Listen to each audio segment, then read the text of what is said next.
Russell Brand. Oh. Russell Brand. Mm-hmm. Russell Brand. Russell Brand. Oh God.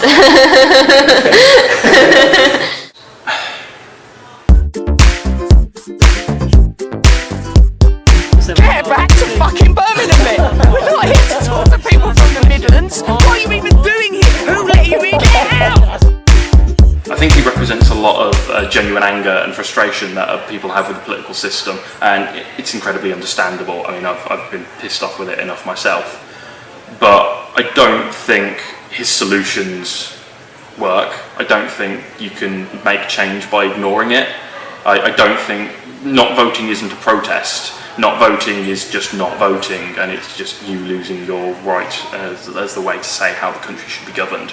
And do I agree that voting is pointless, people shouldn't do it? I wouldn't agree with that, but I think Russell Brand's perspective, and this is something that I do broadly agree with, isn't exactly that voting is pointless and people shouldn't do it, but from what I understand of what Russell Brand's been saying, it's that don't simply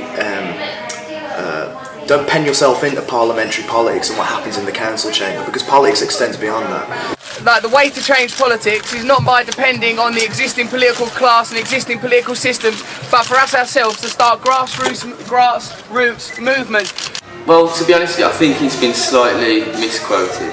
He has put a video out last night, I think it was, that he wants more democracy, he wants more voting. He wants a country where the people are the parliament, where we decide what happens, not a group of people that sit in Parliament, 650 people, and how half of those decide what happens. He's looking where it's an inclusive, open, direct democracy, where people can affect government legislation. So when he says there's nothing out there to vote for, I think he wants to get people thinking about politics. Well, what is out there? Who are the parties? Why is he saying that nobody's worth voting for? When a party emerges that says we'll protect the people on the Sweetsway estate, or the Carpenter estate, or the New Era estate, then you've got a party worth voting for. And as long as you've only got parties that are interested in causing division, hatred and representing big business, we will create our own systems.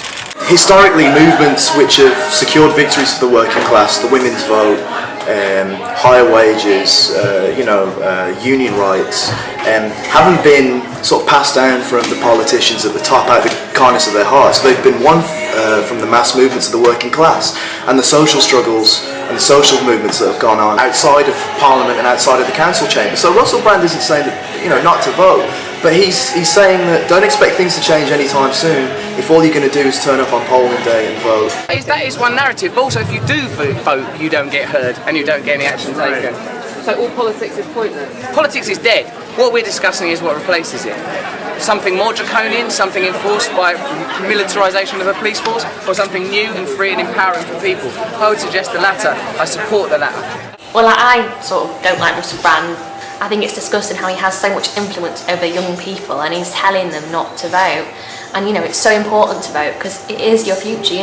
If you're concerned about benefits, if you're concerned about the NHS, if you're concerned about welfare, then you need to vote because it matters to you, it's going to affect you. And people will moan about the current government, but if you didn't vote, then it's your fault that they're in government because, if all the people who didn't vote voted against the Conservatives and the Lib Dems in the last general election, then they wouldn't have got in. I think not voting is incredibly reckless. I mean, voting is one of the few ways that people often have of actually giving their opinion and giving their thoughts a voice and their opinions a voice. And I think if you don't vote just because for whatever reason, you are making the choice to not give your opinion and to not have a say on how things should be. Yeah, your candidate might not win. Yes, the party you favour may not win the election, but to not vote is just giving carte blanche for somebody else to make all of the decisions. And if you look around a number of significant sections of the society, every last one of us will go, I don't want that person in charge, I don't want them making the shot, calling the shots and making the decisions. So why would you let that happen? Why would you not vote if you know there are people who are going to be voting who you disagree with? You need to cancel them out and you need to give your voice let your voice be heard. The way he talks about politics is very much Green Party. It's the same, similar topics, he feels exactly the same way. But I think he's staying impartial to let the public So let the public make their own minds up without being influenced directly. So I think what he's doing is the right thing, and I'm hoping that he does turn around and say vote Green just before the election, which he might well do. He's pretty much almost saying it subliminally anyway. Politics, it's a lot more than that. And again, that's why I think TUSC is so important. It's not just, we don't ourselves confine ourselves to parliamentary politics. We're made up of trade unionists who we call on the trade unions for general strikes, for mass political action. And ultimately, like how Russell Brand says, the transformation of society, not within the confines of capitalism, but actually a socialist society whereby the working class and the youth alike can have a democratic say in how their industries and their workplaces, their universities are actually run. And instead of having wealth accumulate right at the top, it's actually democratically organised and planned by all within society. So broadly, yeah, I do agree with Russell Brand. So I think what he's actually saying and telling people not to vote is just disgusting, because I'm sure he doesn't like David Cameron, so I don't really understand why he's spreading this message, and I just think it's so irresponsible.